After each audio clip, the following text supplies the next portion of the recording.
Good morning to all of you. Myself Dr. Manju Meena, Assistant Professor in Chemistry from Government College, Kota.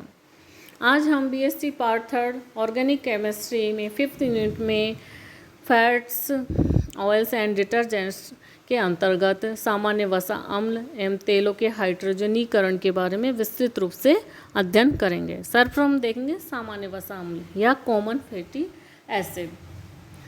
समस्त वसाएं carboxylic अम्ल व glycerol के ट्राइएस्टर या triglyceride होते हैं। इन ट्राइग्लिसराइडों में विद्यमान तीनों कार्बोक्सिलिक अम्लों की प्रकृति के हिसाब से वसाओं व तेलों के कई प्रकार बनते हैं। कार्बन परमाणु की लंबी श्रृंखला संतृप्त या असंतृप्त श्रृंखला युक्त मोनोकार्बोक्सिलिक अम्ल ही वसा अम्ल होते हैं। इन वसा अम्लों में संतृप्त या असंतृप्त कार्बन परमाणु सीधी श्रृंखला में होते हैं। ये शाखा युक्त नहीं होते। इनमें वलय संरचना भी सामान्यतः नहीं होती। अभी कुछ समय पहले 2 ऐसे वसा अम्लों की खोज की जा चुकी है जिनमें कि साइक्लोप्रीन संरचना होती है। यह मालवैलिक अम्ल जिसमें कि साइक्लोप्रीन संरचना होती है। इसी प्रकार स्टैक्यूरिक अम्ल इसमें भी साइक्लोप्रीन स्ट्रक्चर होता है।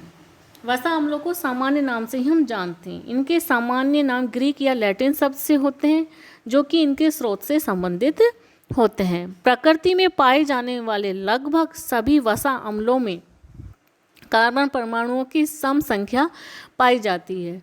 प्रमुख वसा अम्ल एवं उनके स्रोत और सूत्र आदि की जानकारी निम्न सारणी में प्रदर्शित की गई है। जैसे हम देखें ब्यूटेरिक अम्ल C3H7COOH, इसका संरचना सूत्र क्या होगा? CH3CH2 का होल ट्वाइस COH।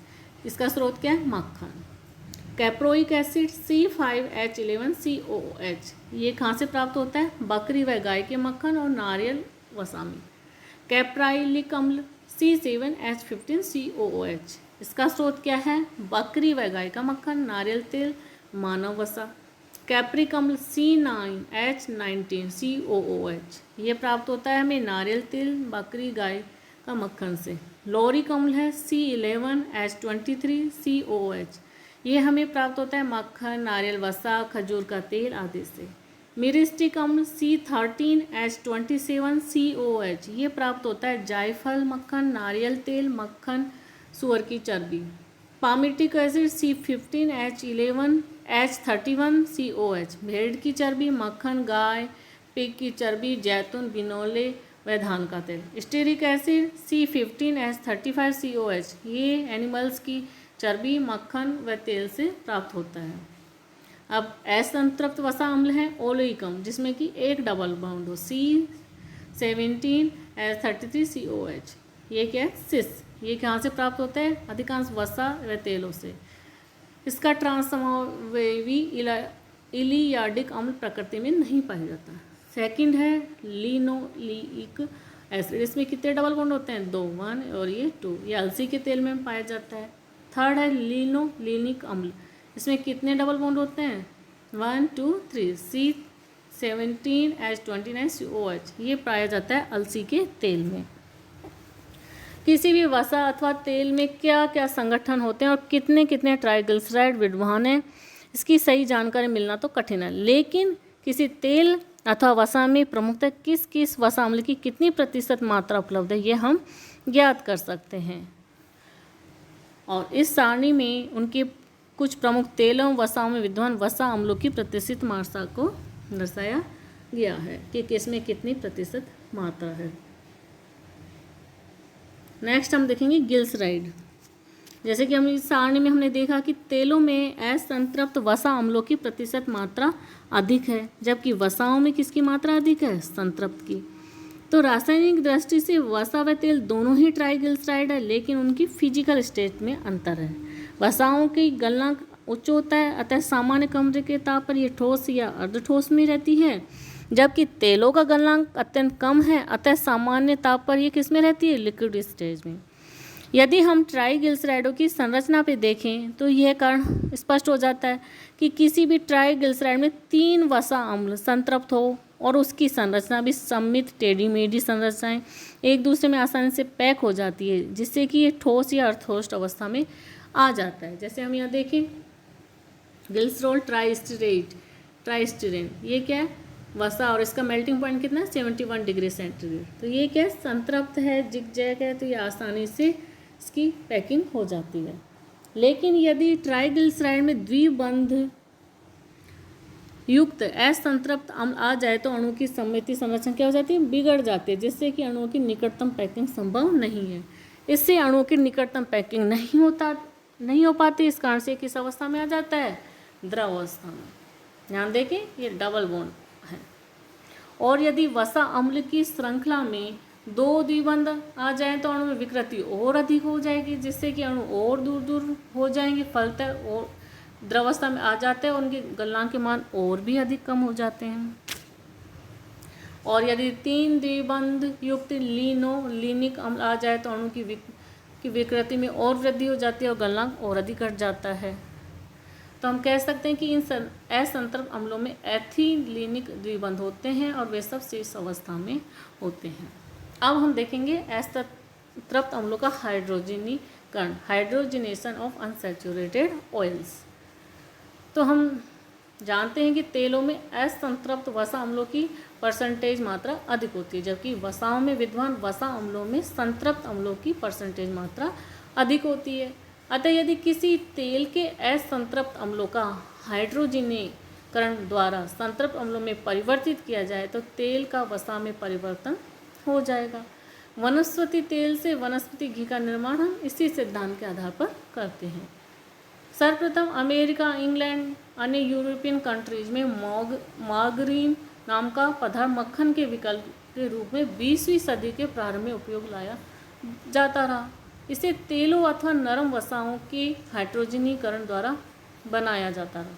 भारत में इसका उपयोग 1919 के प्रथम विश्व युद्ध के बाद प्रारंभ हुआ और इससे भी काफ़ी लोकप्रियता प्राप्त हुई। यह भी भारत में प्रचलित देसी घी जैसा ही लगता है। इसको हम औद्योगिक स्तर पर किस प्रकार बनाते हैं, तो औद्योगिक स्तर पर निर्माण के लिए मूंगफली, बिनोले, तिल, सोयाबीन, सूरजमुखी आदि वनस्पति तेलों का इसमें हाइड्रोजनीकरण कराया जाता है। हाइड्रोजनीकरण करने के लिए गर्म तेल में निकल उत्प्रेरक की उपस्थिति में क्या प्रवाहित की जाती है, यहाँ से हाइड्रोजन गैस प्रवाहित की जाती है। उत्प्रेरक के रूप में निकल फॉर्मेट या निकल कार्बोनेट जैसे निकल के लवणों को तेल में मिला दिया जाता है। जब इसके मिश्रण में से हाइड्रोजन गुजरती है तो वह निकल लवणों को सूक्ष्म विभाजित निकल धातु में अपचेत कर देती है और जब यह निकल उत्प्रेरक में फैल जाता है तो उसमें विद्यमान द्विबंधों पर हाइड्रोजनीकरण की क्रिया संभव होती है। जैसे इसमें हम देख सकते हैं कि जो हाइड्रोजनीकरण ये टावर है, ये एक स्टील का बना हुआ लंबा सिलेंडर होता है जिसके टॉप में एक विलोडक लटकाया जाता है। इस सिलेंडर के मध्य में एक तरफ गर्म करने के लिए क्या होती है, भाप की कुंडली होती है, दूसरी ओर एक पंप लगा हुआ रहता है। भाप कुंडली में तेल व उत्प्रेरक के मिश्रण को उपयुक्त ताप तक गर्म किया जा सकता है। पंप द्वारा तेल व उत्प्रेरक का मिश्रण ऊपर से फव्वारों के रूप में गिरता है। इससे यह अधिक से अधिक हाइड्रोजन के संपर्क में आता है और हाइड्रोजन की क्रिया पूर्ण हो जाती है।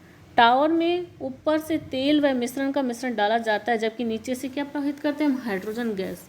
हाइड्रोजनीकरण का प्रक्रम पूर्ण होने पर बने हुए वनस्पति को टावर के पेंदे में से एकत्रित कर लिया जाता है। प्रारंभ में भाप कुंडली द्वारा तेल का ताप उच्च कर लिया जाता है। हाइड्रोजनीकरण प्रक्रम चालू हो जाता है, लेकिन यह प्रक्रम कैसा है, ऊष्माक्षेपी, जिससे अभिक्रिया की प्रगति के साथ मिश्रण के ताप में भी वृद्धि होती है। ऐसी स्थिति में भाप कुंडलियों में ठंडे पानी को प्रवाहित करके मिश्रण के ताप को 200 डिग्री सेंटीग्रेड बनाए रखा जाता है। उत्प्रेरक की उच्च सांद्रता और हाइड्रोजन गैस के निम्न दाब पर हाइड्रोजनीकरण क्रिया संपन्न होती है। जब तेल का पर्याप्त कठोरीकरण होने लगे तो अभिक्रिया को बंद करने के लिए कुंडलियों में ठंडे पानी प्रवाहित किया जाता है और उसका टेम्परेचर 70 डिग्री सेंटीग्रेड तक ले आते हैं। बने हुए वनस्पति घी को छानकर उसमें से उत्प्रेरक को पृथक कर लेते हैं और फिर निम्न दाब पर उसके रंग गंध दूर करके इसे विभिन्न आकार प्रकार में पैक कर लेते हैं। इस प्रकार बने हुए वनस्पति घी का गलनांक 31 से 37 डिग्री सेंटीग्रेड तक होता है। देखने में दानेदार हंसली घी जैसा ही लगता है। वनस्पति घी का संगठन। हाइड्रोजनीकरण द्वारा वनस्पति तेलों को घी में परिवर्तित किया जाता है और हाइड्रोजनीकरण के प्रकरण में ट्राइग्लिसराइड में विद्यमान एक द्विबंध वसा अम्ल का संतृप्त स्टीयरिक अम्ल में परिवर्तन होता है।